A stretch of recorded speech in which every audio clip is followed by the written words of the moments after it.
itu. Apa kan? Salah ya.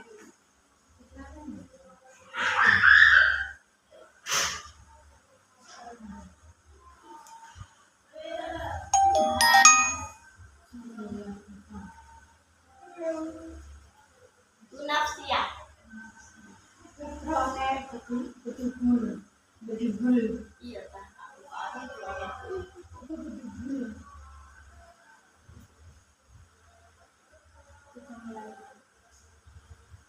Memori mana? Yo cereng lah. Bunda ini memori. Assalamualaikum. Ini sing aku. Ini dia dadi nganu dadi apa sih dadi nganu melalui dulu. Bismillahirrahmanirrahim. Assalamualaikum warahmatullahi wabarakatuh. Waalaikumsalam warahmatullahi wabarakatuh. Bismillahirrahmanirrahim. Alhamdulillahirabbil alamin. Kita sudah datang dalam acara diskusi bersama. Dari pertama-tama, marilah kita panjatkan puja dan puji syukur kehadirat Allah Subhanahu wa Ta'ala yang mana telah memberikan nikmat serta hidayahnya sehingga kita bisa berkumpul di acara diskusi pada siang hari ini dengan keadaan sehat walafiat. Kedua kalinya sholawat serta salam kita panjatkan pada junjungan kita Nabi besar Muhammad SAW yang telah memberikan jalan kita yang dari jalan yang gelap menuju jalan yang terang benderang, yakni agama Islam. Untuk siang hari ini biar tidak terlalu siang, saya akan membacakan susunan acara pada siang hari ini. Yang pertama pembukaan, yang kedua sambutan dari Ibu Kepala Sekolah. Karena Ibu Kepala Sekolah tidak hadir, maka diwakilkan sama Ibu Wakil Kepala Sekolah. Yang ketiga materi yang akan saya sampaikan, dan yang terakhir nanti akan kita tutup dengan doa. Untuk yang pertama pembukaan, marilah kita buka dengan bacaan Bismillahirrahmanirrahim. Untuk acara yang kedua sambutan dari Ibu Kepala Sekolah. Karena Ibu Kepala Sekolah tidak bisa hadir, akan diwakilkan oleh Wakil Kepala Sekolah Ibu Rini. Mohon berdoa.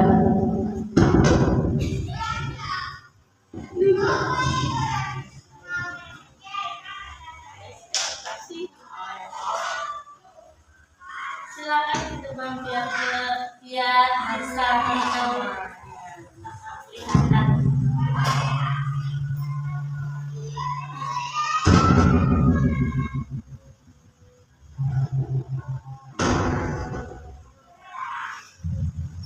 Terima kasih untuk saya. Assalamualaikum warahmatullahi wabarakatuh.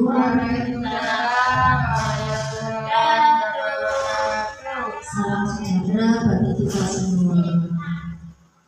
Puji syukur kepada Tuhan Yang Maha Esa karena pada siang hari ini kita dikumpulkan kembali dalam acara diskusi yang nanti akan dibahas oleh memberikan materi nanti dan pada hari ini kita bersyukur karena kita bisa melakukan diskusi pada siang hari ini. Untuk diskusi pada siang hari ini yaitu tentang budaya positif, di mana kegiatan diskusi ini nanti akan dipimpin oleh Bunda Eva. Untuk waktu dan tempat saya silakan. Terima kasih untuk Bunda Rini atas sambutannya. Semoga nanti ini diskusinya bisa memberi manfaat ya teman-teman. Saya sengaja ya, budaya positif. Menurut teman-teman, budaya positif itu apa sih? Budaya positif itu adalah suatu kebiasaan positif yang kemudian menjadi sebuah budaya yang positif. Yang pertama itu kita melakukan disiplin positif. Kemudian disiplin positif ini menjadi sebuah kebiasaan, dan kebiasaan ini akan menjadi sebuah budaya.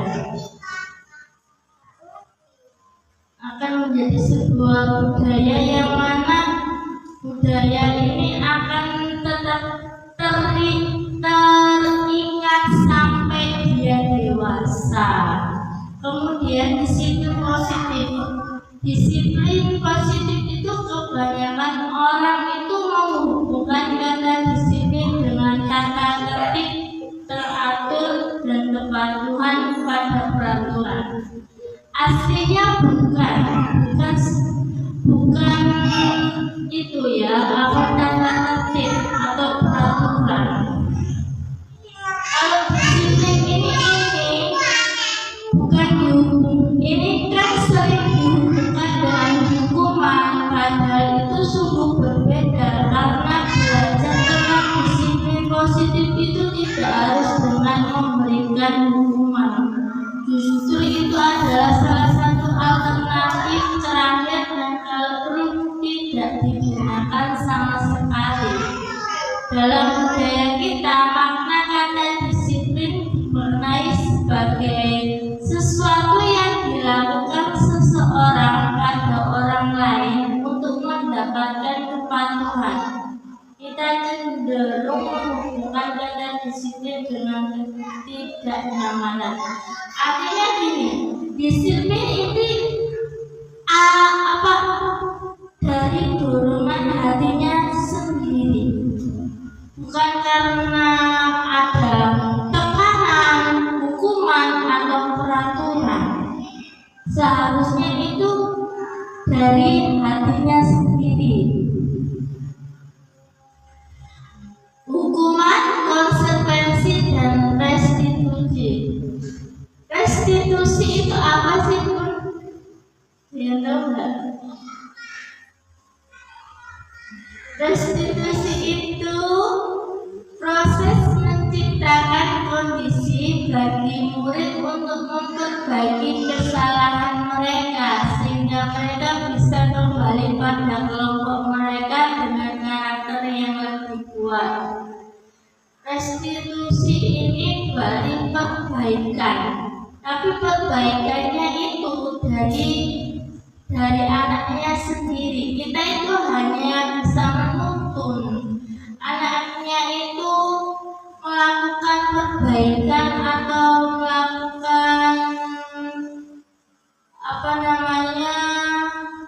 tanggung jawab, pengetahuan tentang ini kalau aku punya kesalahan itu aku harus ini, kayak gitu. Restitusi itu bukan kita yang dulu kayak gini, ayo kamu tadi habis mukul, aduh minta maaf gitu, bukan. Tapi kita itu menanyakan kalau memukul itu bagaimana, perbuatan baik apa jelek bener.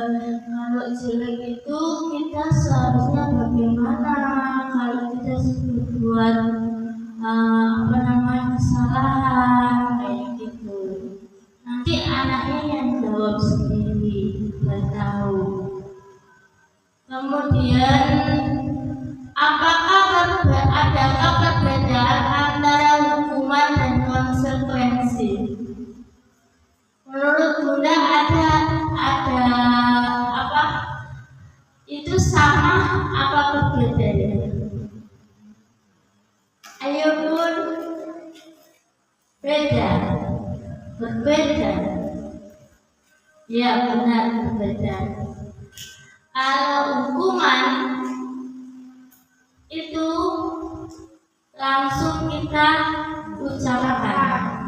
Kalau konsekuensi dari awal kita itu sudah memberitahu kalau tidak melakukan ini nanti konsekuensinya begini. Apakah boleh memberikan reward atau penghargaan kepada anak? Ini selalu kita lakukan ya Bun ya. Menurut anak boleh apa tidak? Boleh. Boleh tapi biasa. Lihatnya tuh bukan maksudnya bukan berupa barang atau hadiah, ya. tapi lihatnya tuh kayak apa ya, kita itu memuji dia. Jadi kalau mau melakukan gini nanti kamu kejadiannya yang gini. Jadi ada apa ya? Jadi anak itu enggak selalu aku bisa gini, aku harus minta apa hadiah atau gini. Jadi kita dengan ucapan pujian. Benar sekali.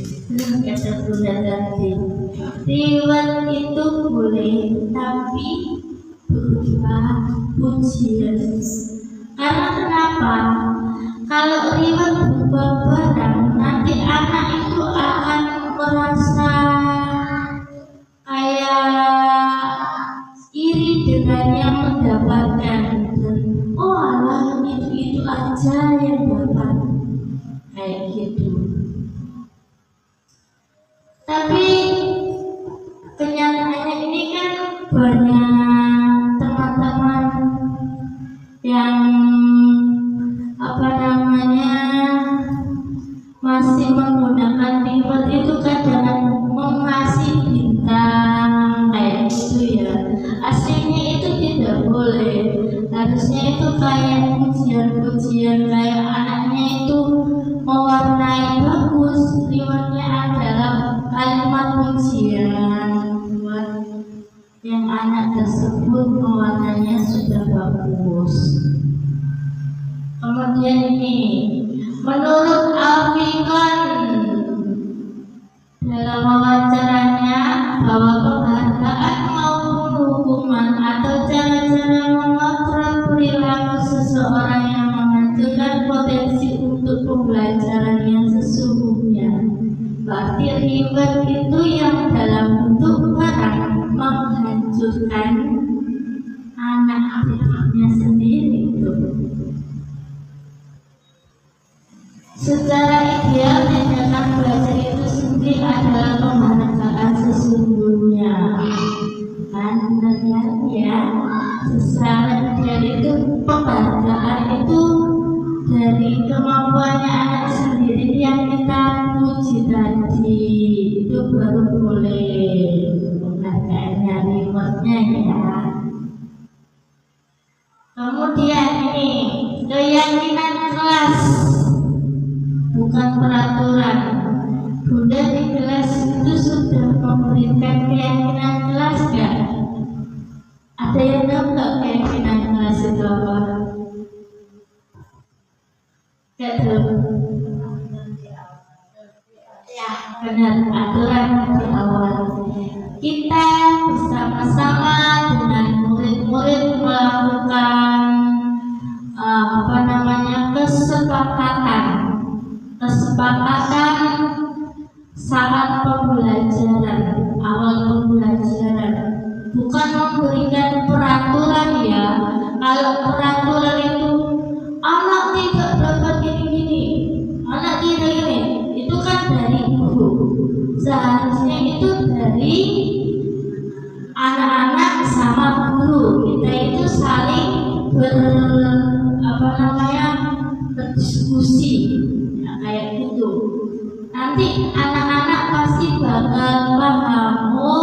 tadi aku bilang ini harusnya tidak dilakukan, karena itu kan dari kata-kata anak sendiri, bukan dari gurunya. Nanti kalau dari gurunya ya diabaikan malah kan itu peraturannya aku, bukan peraturan anak kesepakatan bersama kayak gitu.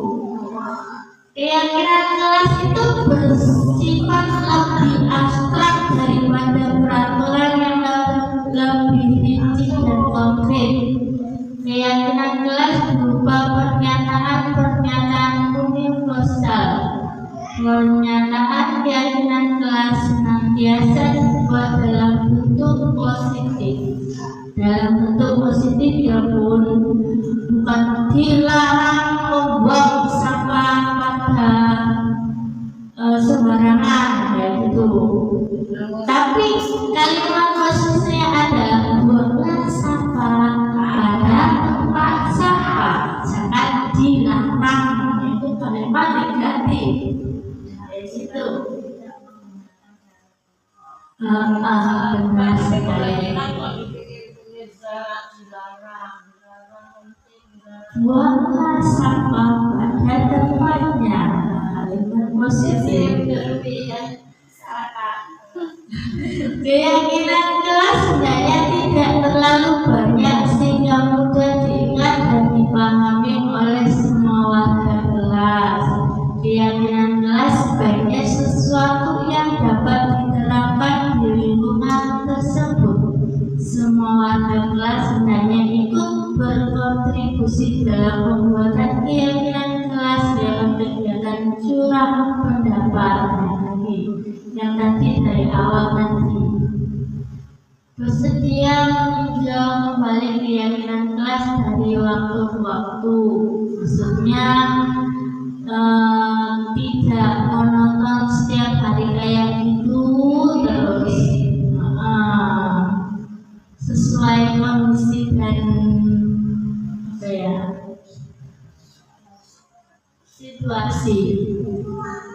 Berikut ini akan disampaikan suatu program disiplin positif yang berpusat pada murid yang dikembangkan oleh Dian Goset dengan pendekatan restitusi yang disebut dengan 5 posisi kontrol. Menurut Bunda ini tahu nggak 5 posisi kontrol itu apa? 5 posisi kontrol itu dalam mendisiplinkan anak. Kita itu jadi sebagai apa? Yang pertama ada hukuman, penghukum. Kedua teman. Ketiga pemantau. Yang keempat sebagai manajer. Yang terakhir itu pembuat merasa bersalah. Ini Bunda lihat dulu ya, ada videonya. Sebentar ya.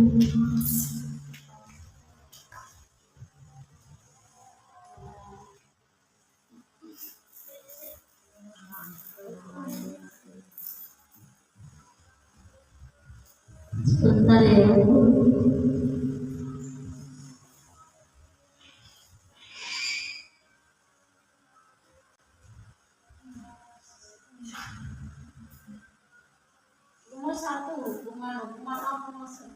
Ya ini sebentar, nanti lihatlah di YouTube.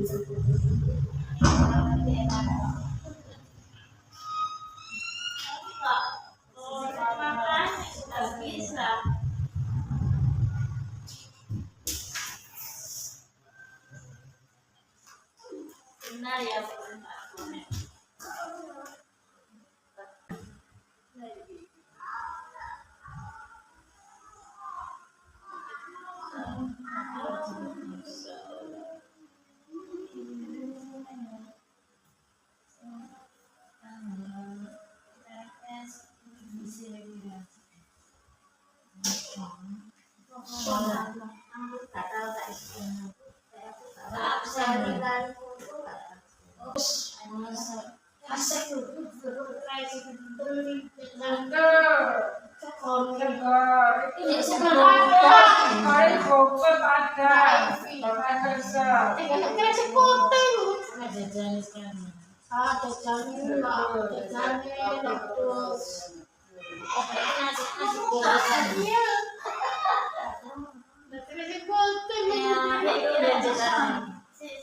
Cuma nyala atau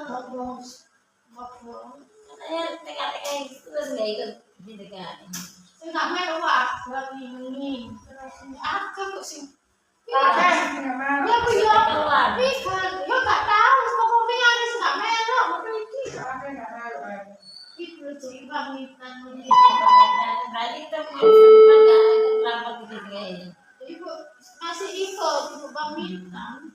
Berarti kalau kita berkata Ya, ikut dewe. Itu nggak pengaruh ya udah ibu nggak pengaruh sih TPP sertifikasi ya. saya aku juga dulu didapat sertifikasi di Iya tuh. ya kok harus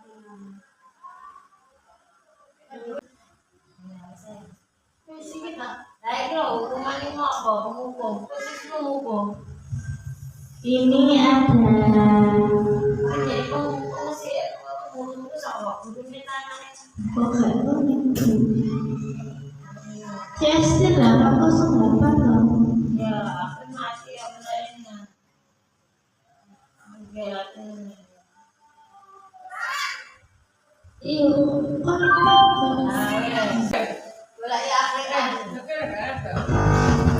Bunda, ini adalah video 5 posisi kontrol yang akan memberikan pencerahan buat Bunda-Bunda.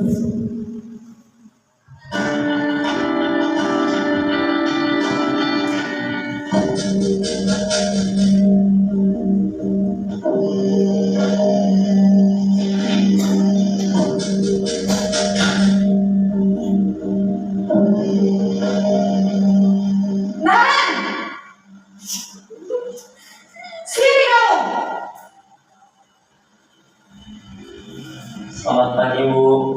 Selalu terlambat. Kamu deh, pasti terlambat. Maaf, Bu. Saya Apa? Apa coba? Alasan kamu apa lagi? Kapan sih kamu tidak terlambat? Malas sekali ya kamu jadi anak. saya Dasar pemalas. Gak kapok-kapok sih kamu. Sudah berapa kali terlambat? Sana, kamu keliling lapangan basket 2 kali. kenapa saya harus ke lapangan basket, Bu? Kenapa? Kamu melawan ibu? Berani-beraninya jawab. Sudah terlambat, masih berani jawab pula. Sekarang, keliling lapangan basket 5 kali sekalian. Biar kapok. Cepat. Pergi sana ke lapangan basket.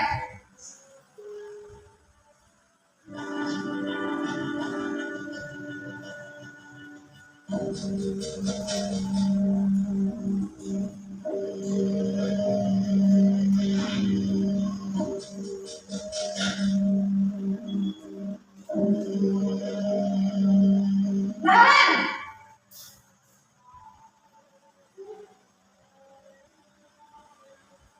Selamat pagi, Bu. Naren. Kamu kenapa terlambat lagi, nak? Ya Tuhan, Naren. Kamu senang ya bikin ibu susah ya? Kalau kamu terlambat lagi, nanti ibu yang ditegur bapak kepala sekolah, nak. Disangka ibu tidak bisa membina kamu. Duh, gimana ini?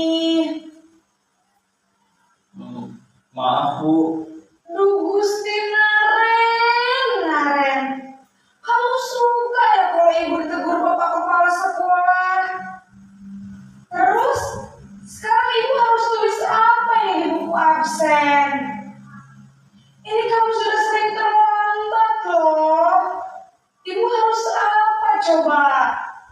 Maaf Bu, maaf sekali.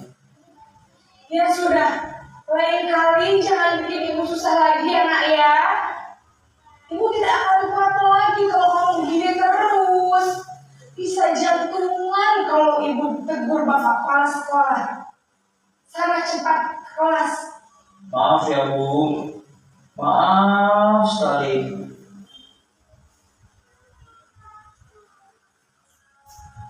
Posisi pembuat rasa bersalah berbicara dengan nada tenang.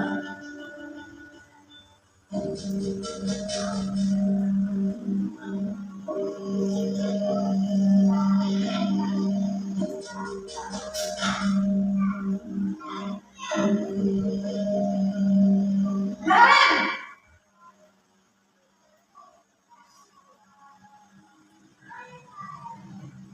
Selamat pagi Bu. wah, sudah jam berapa ini nak? Terlambat lagi ya sayang. Iya Bu, habis ibu saya lupa membangunkan saya Bu. Kamu malah menyalahkan ibu kamu. Kamu bukannya anak yang larinya paling kencang. Kok terlambat sih? Iya Bu, saya memang terlambat bangun tadi. Jadi biarpun saya lari kencang, tetap gak kejar Bu. Ya sudah sana. Nanti lain kali larinya lebih kencang lagi ya. Biar gak terlambat lagi. Bikin seneng ibu. Demi ibu. Bisa kan? Bisa lah Bu. Ya sudah sana masuk kelas. Ibu beresin urusan absen kamu. Kamu ini ada-ada saja.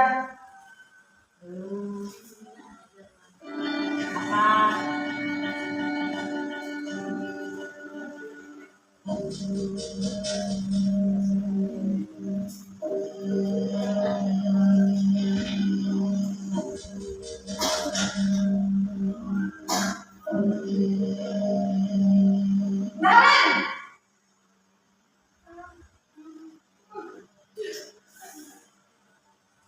Selamat pagi Bu. Naren, apa peraturan sekolah kita tentang jam berapa kita harus masuk sekolah, nak?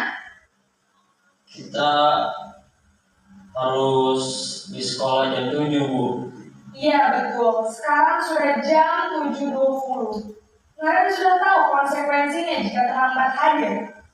Paham Bu, saya harus tinggal kelas pas jam istirahat selama 20 menit.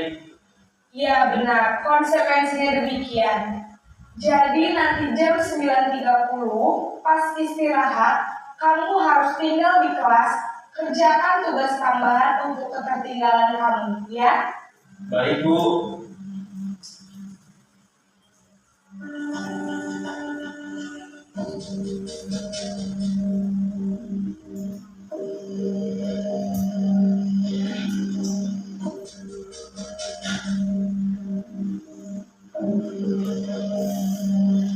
Naren!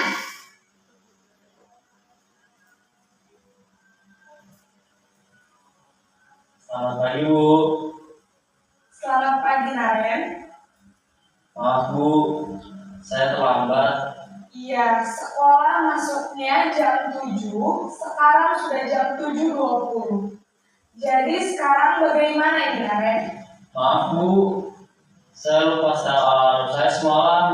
Baiklah, menurut kamu, keyakinan sekolah yang mana yang perlu kamu tingkatkan? Menghargai diri sendiri dan orang lain mungkin ya Bu. Setuju. Jadi, apakah Naren meyakini prinsip saling menghormati tersebut? Iya Bu, saya meyakininya. Apakah Naren bersedia memperbaiki masalah keterlambatan ini? Bersedia Bu. Bagaimana kamu akan memperbaiki masalah keterlambatan ini? Saya akan coba untuk tidak lupa menyetel alarm saya Bu. Baik, kalau Naren lupa menyetel alarm di rumah, ada orang yang kira-kira bisa bantu mengingatkan tidak? Ada Bu, kakak saya, Kak Emma. Ada lagi selain Kak Emma? Selain Kak Emma, ada ibu saya. Baik, jadi yang mengingatkan Naren adalah Kak Emma dan ibu kamu ya. Kira-kira akan mulai setel alarm kapan nih Naren? Setelah pulang sekolah, akan segera saya lakukan. Baik, jadi Naren akan setel alarm untuk bangun besok pagi dan akan diingatkan oleh kakak dan ibunda Naren ya. Ada lagi yang mungkin perlu dilakukan Naren agar tidak terlambat bangun lagi? Tidak ada Bu. Baik Naren, terima kasih untuk kerjasama kamu. Sekarang kamu perlu kembali ke kelas untuk belajar. Baik Bu, terima kasih.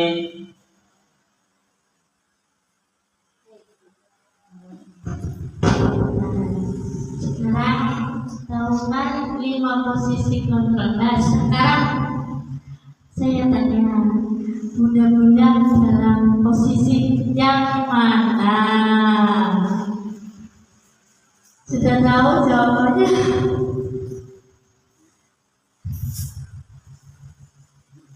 Masalah kayak hubungan. Hmm? Orang kalau kayak hubungan. Enggak, maksudnya gini. Yang pertama posisinya kan bener ya. Yang benar. Itu hubungan ya. Ya, kan bunda kan sudah tahu tipe yang mana enggak?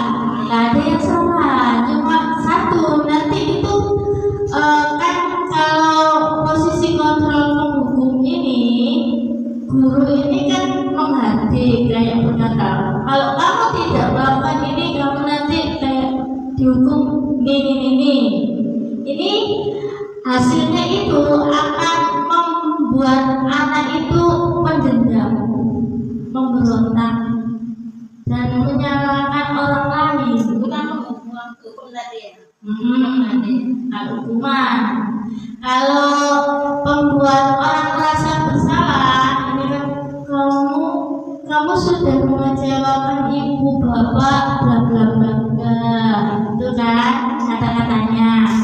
Terus hasilnya ini menyembunyikan, menyangkal atau berbohong. Nanti anak-anak itu jadi lebih berbohong. Maksudnya berbohong, tidak jujur gitu loh Bu. Terus menyangkal, lebih menyangkal. Nah ini benar ya. Kemudian kalau jadi teman, ini hasilnya ini nanti jadi ketergantungan, jadi lebih kan kita jadi teman, kita sudah apa namanya kayak menyepelekan itu kan, kita sudah memberikan kayak pengampunan sekali, nanti diulangi lagi jadinya kayak kebiasaan kayak gitu. Terus kalau posisi pemantau ini hasilnya ini menyesuaikan bila diawasi, jadinya itu dia itu kalau diawasi guru itu sesuai dengan perilaku yang baik. Tapi kalau nggak diawasi memberontak nanti karena tidak diawasi. Kalau manajer ini posisi yang paling bagus. Kalau posisi manajer ini dapat menguatkan watak anak tersebut. Betul ya. Soalnya kenapa? Karena itu kita itu memberi, kan kita tanya itu salah apa tidak, dia jawab salah, dia tahu itu salah. Terus kita tanya solusinya bagaimana, dia yang harus jawab, tahu solusinya. Jadinya kan dia tahu, oh mungkin nanti aku kalau buat salah gini kayak memukul temanku, kenapa ya, menyobek bajunya, berarti aku harus memperbaiki bajunya, ngancing bajunya kayak gitu. Berarti posisi motor yang paling baik itu adalah manajer, tapi itu sangat sulit kadang bisa konsisten. Benar tidak Bu? Benar bisa. Iya. Sering Nggak masalah itu aja, masalah lain. benar. Tidak bisa Karena konsisten. gitu, anak-anak kalau nggak kesukaan, kalau misalnya nanti itu sudah menolak. Kita itu harus Kalau itu konsisten. susah itu sih dulu. Ada yang bisa memberikan tips atau cara biar konsisten untuk melakukannya? Banyak sih nggak ada itu. Benar. Anak-anak itu banyak. Benar sesuai itu Banyak sejarah nih. punya karakter Kita sendiri-sendiri. nanti kita nggak biasa ngalahin anak-anak jadinya harus udah biasa. Terus ini jadwal yang punya yang posisi yang paling baik itu posisi manajer. Tapi saya pada tahap kemanusiaan adanya hukuman. Dua-duanya itu belum bisa untuk jadi hukuman. Kalau misalkan hukuman itu boleh lah TTK. Ah, SD itu berlakunya di mana di SD, TK, SMP? penghukum maksudnya posisi kontrol kita itu kayak apa namanya? Kita disuruh aja kayak gitu. Bukan enggak, tapi kan berdiri di depan itu sama aja. Kalau berdiri di depan itu mempermalukan anak-anak kan. Oh, ayo kamu nanti kalau nggak masuk di dalam nggak diam, nggak diparah itu depan lah. Bukan itu kesalahannya kita. Kesalahannya kita disuruh maju ke depan itu kan membuat dia itu malu. Terus itu mendendam pada kita. Enggak diharus sama guru begini ya. Tapi kalau aku ya memang seperti itu. Tapi lihat karakter anak. Nggak seperti Eza itu berani kampung. Tapi kalau misalkan yang lain ribut gak Zahira biasanya nggak ribut, dia ribut nggak mungkin dia terus maju. Jadi aku lihat karakter ke anak. Karakter anak itu kalau aku loh ya. Walaupun laki-laki juga nggak mungkin aku mau ngomongin anak biasanya kayak Ata kan ribut, tapi dia kan hanya seperti itu, nggak mungkin dia tahu aku maju. Jadi aku tak pilih, memang benar-benar ya kiranya anak itu misalkan nggak ini loh, nggak nurut benar-benar kayak Eza, kayak Luna itu. Mungkin dia kan untuk merubah sikap. Sekarang Eza kan sudah mau merubah sikap dengan saya merubah sikap.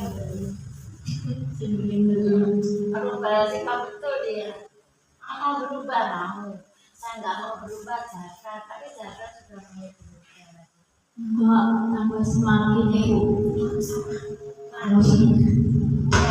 Ya kan beda-beda dia dengan pembimbingnya masing-masing kan beda Eva. Kan bu guru kan karakternya juga beda-beda. Benar Ya kan? Cara ya, kita benar. menyampaikan, cara kita ini kan beda-beda. Beda. Jadi ada yang dia ikutin, ada yang enggak. Iki mau mas gak ikut tuh. Memang bunang gitu. Dari aku tak ngomong guys. Senang ya cara dia. Kenapa Karena aku kamu? juga sering bilang kalau dengan bunda semuanya itu sama. Jadi kita harus sama, ada bunda dan ini bunda satu harus sama. Kalau enggak ada bunda suci. Gak boleh aku kurang kasih sayang. Iya. Nah, jadi dia perhatian. Iya kan Salah orang kita saya kan satu anak kok. Padahal kita kan ya nggak boleh kan boleh kasih ya bu. Padahal kita nggak biasa anak bu. Iya. Satu Ada loh orang. temannya iya temannya makan bawa nasi baru dia bilang aku juga bawa. Kamu bawa kan? Aku nggak bisa ngomong sama papa. Ya Allah, aku kadang-kadang ada ini jangan ya, jangan maksudnya jangan ini sama Jafra ini kasihan ini ya nggak apa-apa dikasih ya nak ya berbagi kita. Jadi apa sih tak ada kayak ini Jafra. Berbagi. Sangat ini ya Allah masih mobil buat dikawani ya. Suka ini dan Kadang mainan tuh dia lagi di rumahku. Makanya tuh ngomong yang nggak baik-baik itu benar-benar di. Oke. Mungkin tidak tahu. Nah, setiap permasalahan itu nanti kita bisa memecahkan itu dengan segitiga restitusi. Apakah segitiga restitusi itu? Segitiga restitusi itu ada 3 tahapan. Yang pertama itu menstabilkan identitas, kedua itu validasi tindakan yang salah, yang ketiga menanyakan keyakinan. Menstabilkan identitas ini mengubah identitas anak dari orang yang gagal karena melakukan kesalahan menjadi orang yang sukses. Anak yang melanggar peraturan karena sedang mencari perhatian adalah anak yang sedang mengalami kegagalan. Kalau kita ingin ia menjadi reflektif, maka kita harus meyakinkan si anak dengan cara mengatakan kalimat-kalimat ini. Berbuat salah itu tidak apa-apa. Tidak ada semua manusia yang sempurna. Saya juga pernah melakukan kesalahan seperti itu. Kita bisa menyelesaikan ini. Bapak Ibu tidak tertarik mencari siapa yang salah, tapi Bapak Ibu ingin mencari solusi dari permasalahan ini. Kamu berhak merasa begitu. Apakah kamu sedang menjadi teman yang baik buat dirimu sendiri? Kemudian validasi tindakan salah. Kalimat-kalimat di bawah ini mungkin terdengar asing buat guru, namun bila dikatakan dengan nada tanpa menghakimi akan memvalidasi kebutuhan mereka. Padahal kamu bisa melakukan yang lebih buruk dari ini ya. Kamu pasti punya alasan mengapa melakukan hal itu.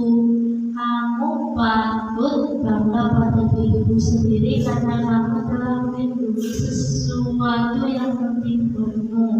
Kamu boleh mempertahankan sikap itu, tapi kamu harus menambahkan sikap yang baru.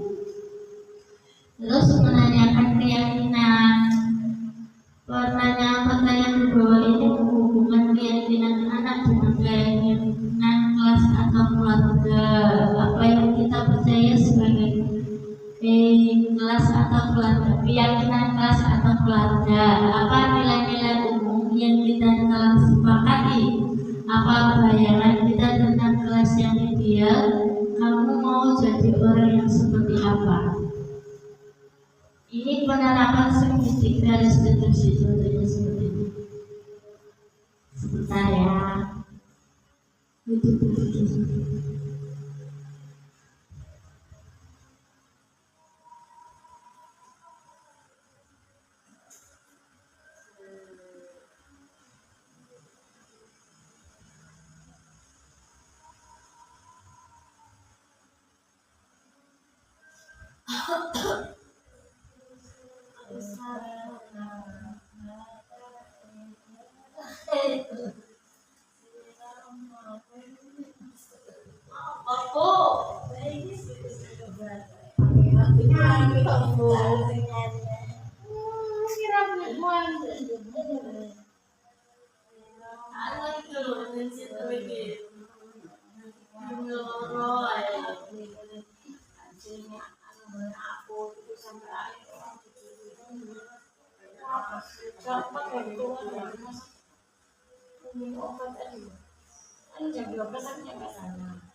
Hasilnya SDM udah apa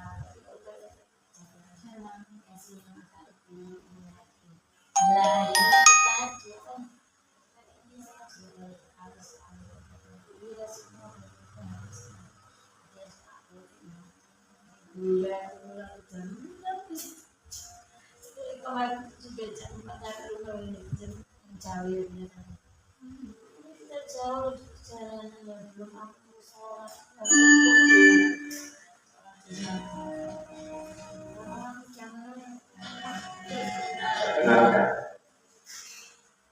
Mana pun Kita sini kalau tidak bisa dilakukan dalam waktu singkat.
Ibu dan tayang.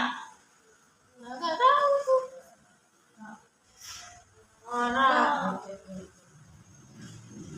Bisa yang ini makan panas. Kamu nih. Restitusi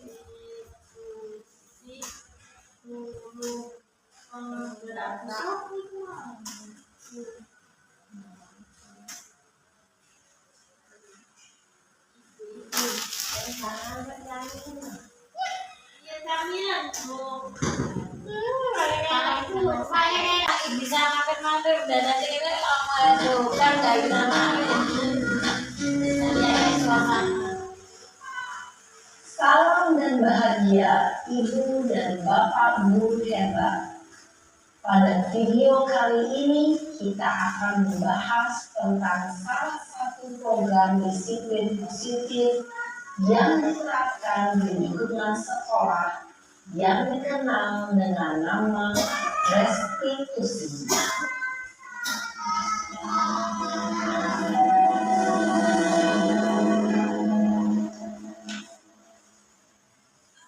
Restitusi dikembangkan oleh pakar pendidikan dari Boston, berlandaskan pada teori kontrol Dr. William Glasser.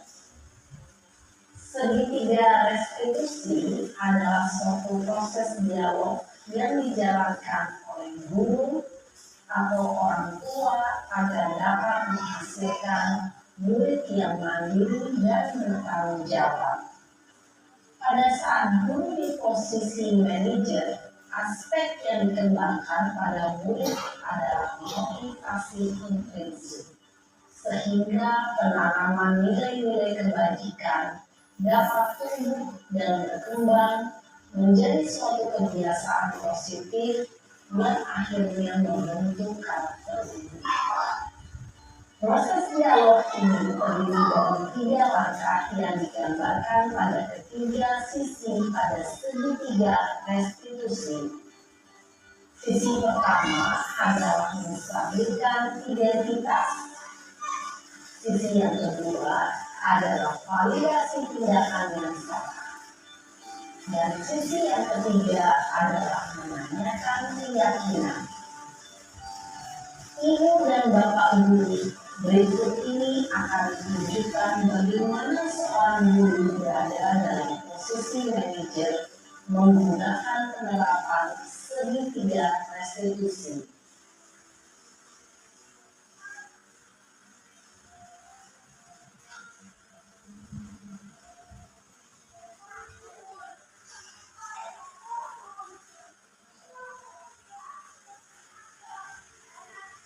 Iya,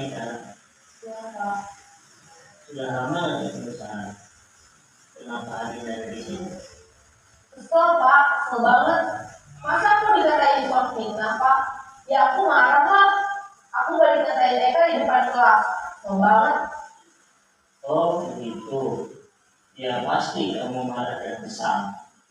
Bapak juga akan marah apabila ada yang menuduh Bapak seperti itu. Kemudian pada saat itu kamu mau melakukan apa? Ya saya langsung ngatain Eka lah Pak. Kesel banget. Saya bentak-bentak dia di depan teman-teman lain. Oh begitu. Pasti kamu melakukan seperti itu karena suatu alasan tertentu kan? Iya Pak, masa saya diam saja Pak? Ya saya bela diri lah. Masa saya dituduh tukang fitnah? Ya wajar lah. Mempertahankan harga diri itu sesuatu yang penting buat kamu. Untung kamu tidak lebih gagal lagi. Hanya membentak-bentak. Iya Pak. Untung saya masih bersabar dan hanya meminta saja. Sudah benar padahal saya pasti bela diri lah. Ya pasti ya. Tapi kamu memilih untuk tetap bertahan dan bersabar. Kamu memilih untuk tidak berbuat lebih parah lagi. Iya. Nah, sekarang coba kita lihat lagi tindakan kamu yang mentak-mentak Eka di kelas. Tindakan kamu itu kira-kira sesuai dengan keyakinan kelas atau prinsip kamu tidak? Enggak lah Pak. Capek Pak jadi pemarah. Jadi keyakinan atau prinsip mana yang kurang sesuai dengan keinginan kamu? Ya, saya sebenarnya sangat menghargai orang lain. Mungkin saat itu saya menjadi emosi, jadi tidak menentukan sikap itu. Kamu meyakini tidak? Menghargai orang lain itu penting buat kamu. Yakinlah Pak. Iya, setuju. Kita harus saling menghargai. Namun, ada juga keyakinan yang kita sepakati yang perlu kita jalankan apabila kita sedang marah, bukan? Ya, saya bisa lebih proaktif, mulai dengan diri sendiri. Saya bisa jadi lebih sabar, mengambil waktu dan berpikir mau apa selanjutnya. Kira-kira kamu bersedia memperbaiki masalah ini tidak? Bersedia Pak. Kalau kamu memperbaiki masalah ini, kamu akan menjadi orang seperti apa? Saya akan menjadi orang yang bertanggung jawab kali ya Pak. Dan senantiasa proaktif. Iya, menurut kamu bagaimana rasanya menjadi orang seperti itu? Ya nyaman lah, bangga bisa bersabar dan menahan diri. Baiklah kalau begitu. Yuk kita pikirkan bagaimana memperbaiki masalah ini.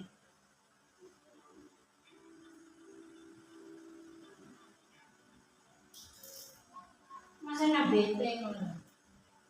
Ibu dan Bapak guru hebat, baru saja kita menyaksikan contoh bagaimana seorang guru berada dalam posisi manajer menggunakan penerapan segitiga restitusi.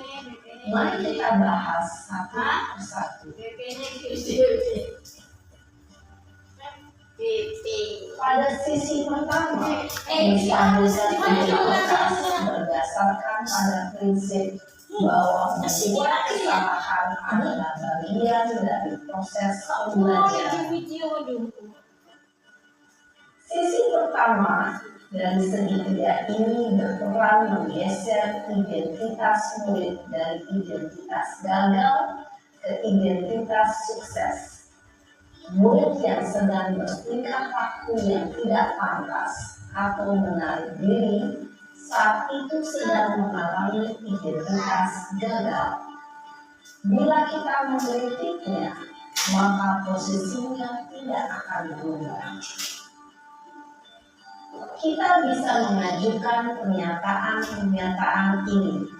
1. Membuat kesalahan sesuatu yang wajar. 2. Manusia tidak ada yang sempurna. 3. Kita bisa memperbaiki masalah ini. 4. Saya tidak menanyakan kesalahannya. Saya lebih fokus bagaimana memperbaiki masalah ini. 5. Apakah saat ini kamu tengah menjadi orang yang baik untuk dirimu sendiri?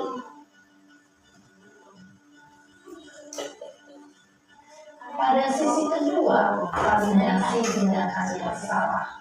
berlandaskan pada prinsip bahwa setiap perilaku berupaya memenuhi suatu kebutuhan tertentu. Guru yang telah memahami teori kontrol akan bergeser dari pemikiran stimulus respon menjadi proaktif dan mencoba untuk mengenali tujuan dari perilaku murid, mengenali dan mengakui kebutuhan murid ini dapat memperbaiki hubungan dengan guru tersebut. Pernyataan atau pertanyaan bisa disampaikan dengan nada suara tidak menghakimi atau memojokkan, sehingga dapat mengendalikan murid pada posisi positif. 1. Kamu bisa saja bertindak lebih dekat lagi dari ini. 2. Kamu bukan melakukannya tanpa suatu alasan tertentu. 3. Kamu melakukannya karena mempertahankan sesuatu yang penting bagimu. 4. Mungkin kamu bisa mempelajari suatu perilaku baru yang lebih efektif. Bersediakah kamu mempelajarinya? Selanjutnya, kita akan simak sisi terakhir, yaitu menanyakan keyakinan. Teori kontrol menyatakan bahwa pada dasarnya kita termotivasi secara intrinsik. Pada saat perilaku yang salah telah divalidasi dan identitas sukses telah stabil, maka murid telah siap menaikkan keyakinan-keyakinannya dengan tindakannya yang salah, dan pemikirannya telah bergeser ingin menjadi orang yang dituju. Pertanyaan-pertanyaan ini dapat menaikkan keyakinan-keyakinan yang dianut murid. 1. Sebagai keluarga atau kelas, apa yang kita yakini? 2. Nilai-nilai apa yang telah kita sepakati? 3. Seperti apa gambaran sebuah kelas yang ideal membagikan? 4. Kamu ingin menjadi orang seperti apa?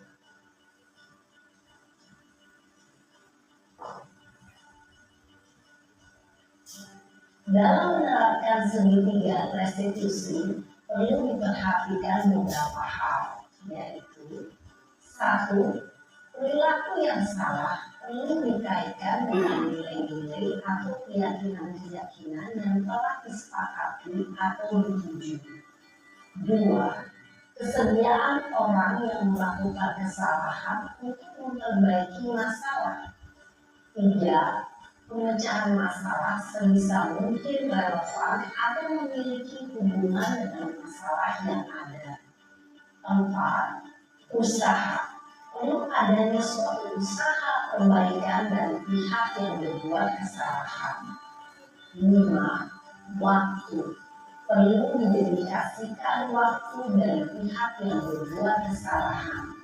Tanyakan kapan akan mulai diberlakukan usaha untuk memperbaiki masalah. Dengan memahami struktur penerapan segitiga restitusi, diharapkan guru dapat menerapkan posisinya sebagai manajer dengan mengajukan pertanyaan-pertanyaan bermakna yang dapat membuat murid menjadi lebih percaya diri, bertanggung jawab, dan mandiri. Nah, ibu bapak guru, perlu tidaknya mengikuti ketiga tahapan dalam segitiga restitusi bergantung pada ringan beratnya suatu permasalahan. Misalnya, bila permasalahan tersebut ringan, maka tidak perlu menjalankan secara berurutan. Bahkan bisa segera menanyakan apa keyakinan yang kita sepakati. Dengan menjalankan segitiga restitusi, dengan mengajukan pertanyaan-pertanyaan bermakna, diharapkan murid menjadi lebih kuat secara pribadi, dapat membuka wawasan murid agar dapat menyelesaikan permasalahannya sendiri, semakin percaya diri, mandiri, dan merdeka. Salam dan bahagia, Ibu Bapak Guru hebat.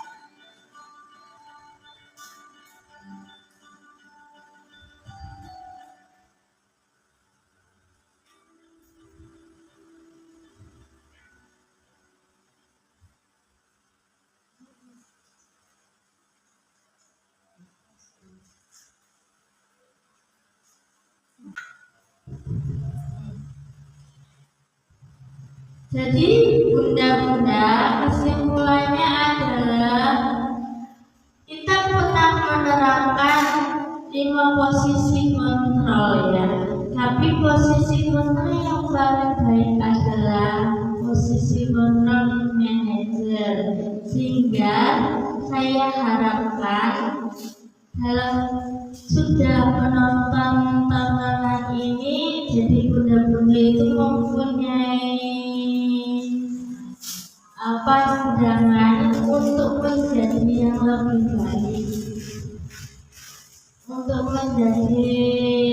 baik, dan bisa menjadi guru-guru yang bisa memotivasi anak-anak menjadi anak-anak yang lebih baik lagi, lebih pintar dalam segala hal, dan juga menjadi anak yang berhasil. Amin.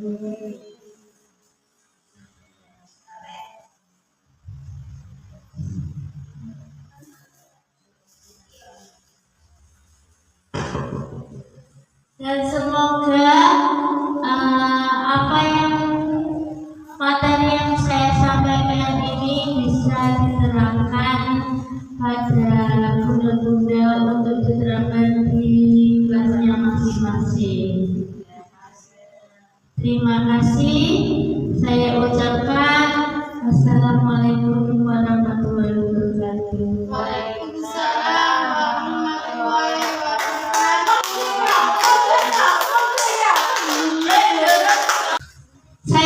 Sebelumnya saya tutup dulu ya. Sebelum kita berakhir pulang, marilah kita tutup pertemuan ini dengan baca Alhamdulillah. Alhamdulillah. Terima kasih. Saya ucapkan